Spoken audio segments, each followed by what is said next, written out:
अनोखी रांगोळी या ठिकाणी साकारण्यात आली होती। आज गिनीज बुक मध्ये रेकॉर्ड झालेला असेल मला असं वाटतं, कारण एवढी मोठी रांगोळी 15,000 स्क्वेअर फूट जागेमध्ये भव्य राम मंदिर, मंदिराची प्रतिकृती, श्री रामचंद्र प्रभू आणि मोदीजी यांची रांगोळी या ठिकाणी पाचोऱ्यांचे कलाकार आहेत स्थानिक त्यांनी रेखाटलेली आहे। आणि मला वाटतं याचा तर रेकॉर्ड झालेला आहे गिनीज बुकमध्ये। एवढी मोठी रांगोळी आजपर्यंत कोणी काढलेली नाही। अतिशय सुंदर असा हा देखावा, सुंदर अशी रांगोळी या आमच्या पाचोऱ्याला जळगाव जिल्ह्यातल्या मुलामुलींनी, तरुण कलाकारांनी या ठिकाणी काढलेली आहे। मनापासून त्यांचं या ठिकाणी हार्दिक स्वागत करतो, त्यांचं अभिनंदन करतो।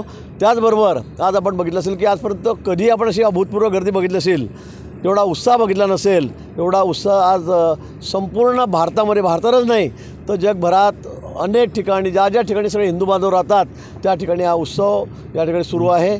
प्रभू रामचंद्र आपल्या घरी परतलेले आहेत, मंदिरामध्ये विराजमान झालेले आहेत आणि त्यामुळे सर्वांना अतिशय म्हणजे आनंद आहे, अभिमान आहे आणि गौरव या सगळा माननीय मोदीजींमुळेच हे शक्य झालं, हे सर्व जगाला माहिती आहे, देशाला माहिती आहे। आणि म्हणून मोदीजींचं मनापासून या ठिकाणी अभिनंदन। मला माहीत नाही उल्हास पाटलांची चर्चा होती काँग्रेसमध्ये यायची, भाजपमध्ये यायची। 2 दिवसानंतर त्यांचा प्रवेश होणार आहे भाऊ। मागच्या वेळेस तुम्ही बोलले होते की मोठे मोठे राजकीय भूकंप होतील, देवरांनंतर आता काँग्रेसचे उपाध्यक्ष प्रवेश करणार आहेत भाजपमध्ये, अशी चर्चा आहे। यापेक्षाही मोठे भूकंप असं मी म्हटलं होतं, सर्वात मोठे भूकंप होतील।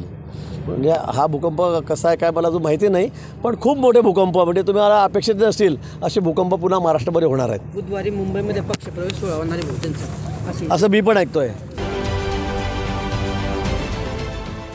देश विदेशातील प्रत्येक घडामोडींचे लाईव्ह अपडेट मिळवण्यासाठी आता साम टीव्हीच्या सर्व सोशल मीडिया प्लॅटफॉर्मला लाईक, फॉलो आणि सबस्क्राईब करा।